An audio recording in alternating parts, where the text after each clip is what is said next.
A stressed wrestler, an angry doctor, and a sad Mickey Mouse. And let's find out about that fateful day from them all.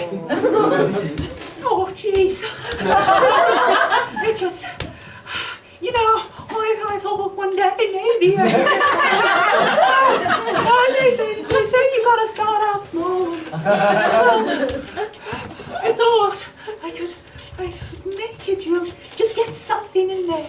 The kids always come up to me, big hugs and everything.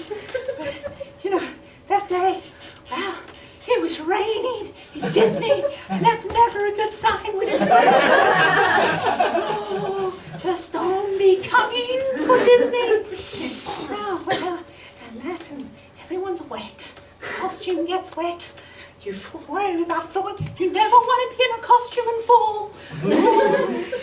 It's all, your head gets there, Mum starts screaming, the little kitty worries because your head's rolled off. Oh dear. But no, my actual head stayed on.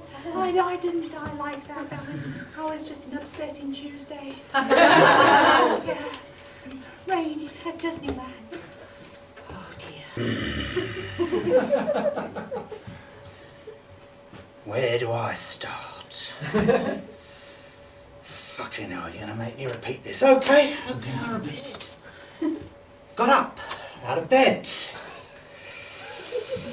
Punched my pet rabbit.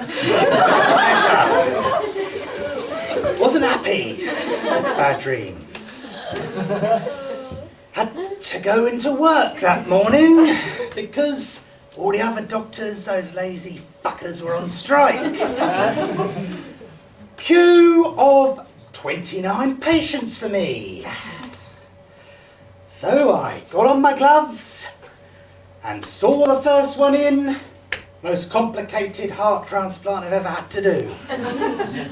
Oh, I was not in the mood. I was not in the mood. Got out the hacksaw, chopped his stomach open, got the heart out, put the new one in, off you go. I think he might have died, who cares? On to the next one, and on it went. It was a tough day. So I've been brought to Disneyland on actually false pretenses. I thought I'd be going to Disneyland to do my latest one-man wrestling show, Luchador on his own, and I went with my family, and they said, well, you're going to be in a wrestling show, and I thought, bloody hell, here we go. Brian's finally getting his big break. No such luck, no such luck. And so I arrived at Disneyland with my family in tow. You've got the wife, Diane. You've got the three little sprogs.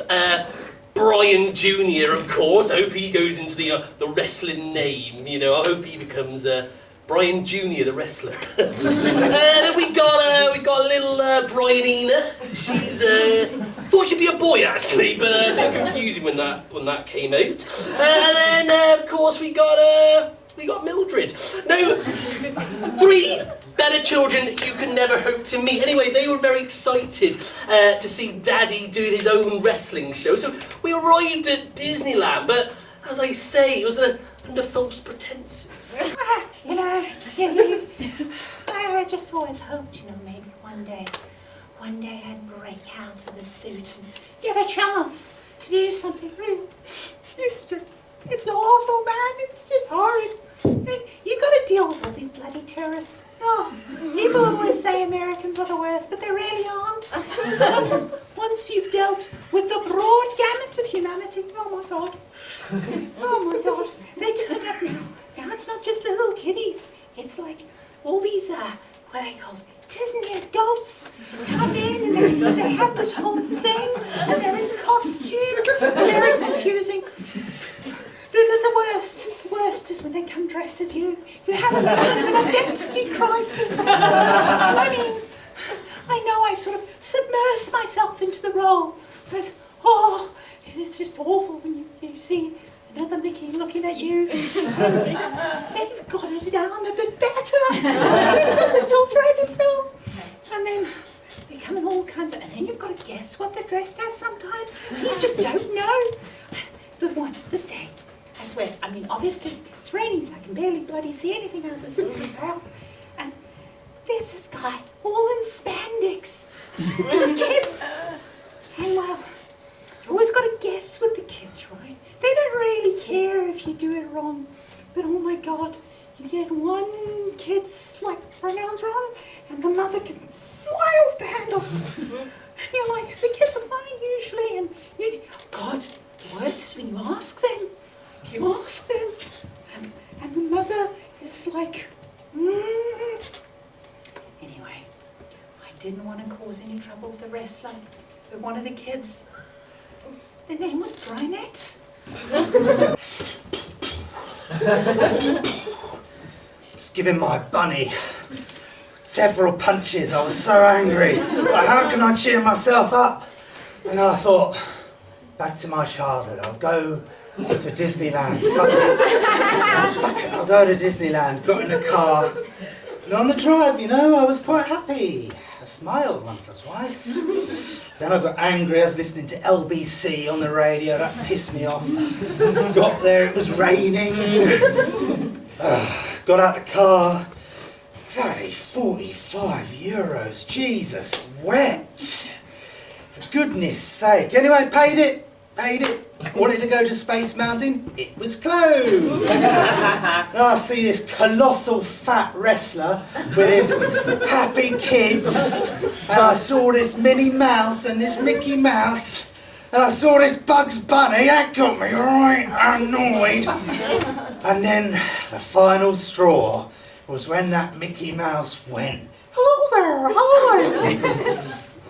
I saw red. So my kids were actually quite happy to be there, which was a treat. But the wife, not so much. I started to get a little bit nervous about this because I was like, well, when's the show happening? When am I gonna be on doing the old one-man luchador show, as I've spoken about previously? And I was getting quite stressed about this. And the wife, she says, well, let's go and see Minnie and Mickey Mouse. Now, I like Disney as much as the next person, right? But there's this doctor next to me who could not stand Mickey or Minnie for the love of God. Now, I don't mind them myself. I'm partial to a little bit of dressing up as a Disney myself. But anyway, the wife, as I say, she brought me there under false pretenses because she, well, we'd had a lovely day. We'd been to Epcot. We'd done all the countries around the world. Of course we had. And then we went.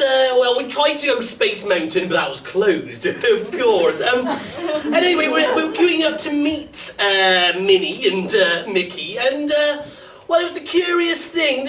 My wife, she said, yes, the kids are happy, but I'm not. I'd like to leave you, Brian. So, you know, you try to give your fellow performers utmost respect. But fucking Jeanette! Oh, she's the worst to work with, I tell you. Her daddy just pays off all her credit cards. And now, I just know I'm going to see her in some big blockbuster next year. You know, I'm 40 next year. Been doing this for bloody ages.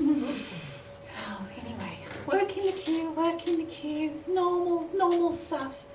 And then all of a sudden, there's this row backstage, well, back of the queue. This bloody wrestler's screaming at his wife. I'm trying to entertain the little kiddies. It ain't the first domestic I've seen. And just trying to keep their eyes off it. And this wrestler, he starts to try to prove a point or something. And he's climbing up and up and up, and he starts screaming. Bloody King Kong, I thought he was. It was a commotion. Minnie Mouse, Mickey Mouse going, hello there. This wrestler giving it all that, looking at his wife angrily, and then the final straw, this chorus in the distance. It's a small world after all. Lucky I brought my hacksaw with me.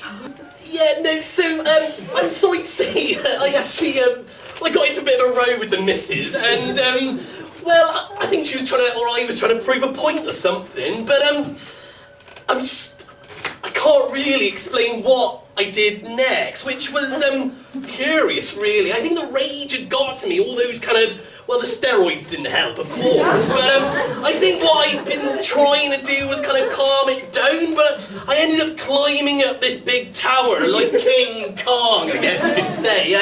The spandex started to split as I kind of, went up the pylon, and, well, I'm sorry to say, I fell to my death. Good reaction. You know, technically no one dies at Disneyland. Even if you've been crushed and a mad doctor trying to save you severs your head off. Technically, you're not dead till you're declared dead. So, well, I died on the M4. A doctor. That's what I was. I was busy cutting off Mickey Mouse's head. Gave up halfway through because when I was taking off the mask, she looked quite nice underneath, to be honest with you. I looked up and I think I disappeared down this wrestler's crack.